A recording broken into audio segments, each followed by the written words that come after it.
L'heure de la délivrance a sonné. La loi a révélé l'impuissance de l'homme et l'a conduit à la mort. Le péché m'a fait mourir. Je suis vendu au péché. Je sais que ce qui est bon n'habite pas en moi, dans ma chair. Romains 7, versets 13, 14, 18. La loi est spirituelle, s'écrit l'homme dans son agonie, et je suis charnel, vendu au péché. En réalité, je suis un esclave et je fais ce que je hais. Verset 15, Romains 7. Misérable que je suis, qui me délivrera de ce corps de mort. Je rends grâce à Dieu par notre Seigneur Jésus-Christ. Verset 25. Ce cri de détresse donne le signal de la délivrance. L'âme est prête à saisir le salut, car il y a un salut. Le misérable a crié au secours, et par là, il a confessé son impuissance à se sauver lui-même. L'orgueil de la vie est brisé. L'homme intérieur, malgré son désir d'obéissance, n'a pu remporter la victoire sur le péché. Il n'a pu faire sienne la victoire de la croix. Il n'a pas vu que dans la mort avec Christ, il avait l'affranchissement du péché et du salaire qu'exigeait la loi. Et c'est au sein de la lutte qu'il a constaté l'inanité de ses efforts et son besoin de délivrance. Il avait pensé peut-être que l'homme intérieur, secouru par la grâce de Dieu, réussirait à accomplir la loi.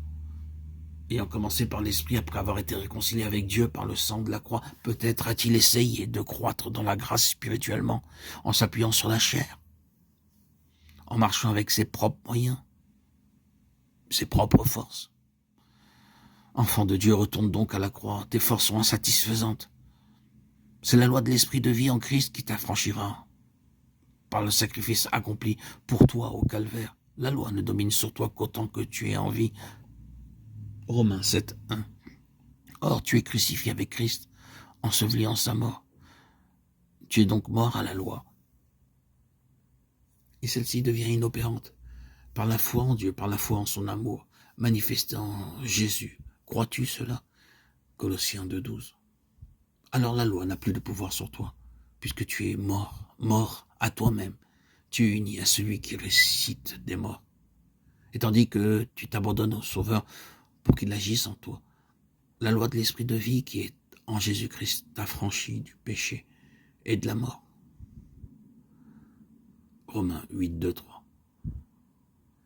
Si le Fils vous affranchit, vous serez véritablement libre.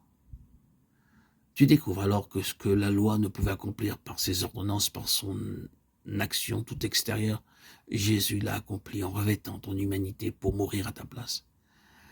Et il l'accomplit en toi, maintenant, si tu es uni à lui dans sa mort. Ces exigences de la loi que tu ne pouvais remplir, elles sont accomplies en toi dans la mesure où tu t'abandonnes à l'Esprit de Dieu, pour marcher non selon la chair, mais selon l'Esprit. Bien-aimés, frères et sœurs en Christ, mes chers amis, vous vivez peut-être encore sous l'empire de la condamnation, mais si, sentant votre impuissance absolue à vous sauver vous-même, vous vous réfugiez en Jésus, vous confiez en Dieu qui ressuscite les morts, alors il n'y a plus de condamnation pour vous. En Jésus-Christ, vous êtes mis en présence de cette loi de l'Esprit qui opère en vous instant après instant la délivrance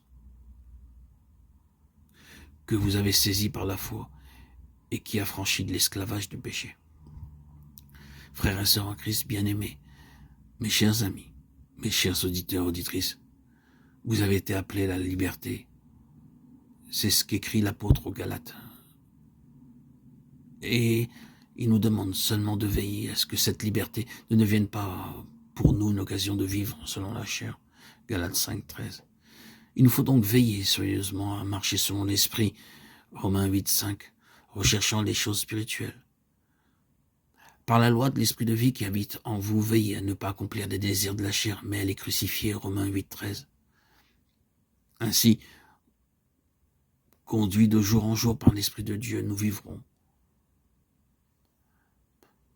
La terreur de l'esclave a disparu. Nous savons que nous sommes enfants du Père Céleste, donc héritiers de Dieu et co-héritiers de Christ. Si toutefois nous souffrons avec Jésus pour être aussi glorifiés avec lui. Romains 8, 16, 17. À toi, Seigneur, tout honneur, toute gloire pour les siècles des siècles. Amen, alléluia. Gloire à Dieu au plus haut des cieux et paix sur la terre aux hommes qu'il aime.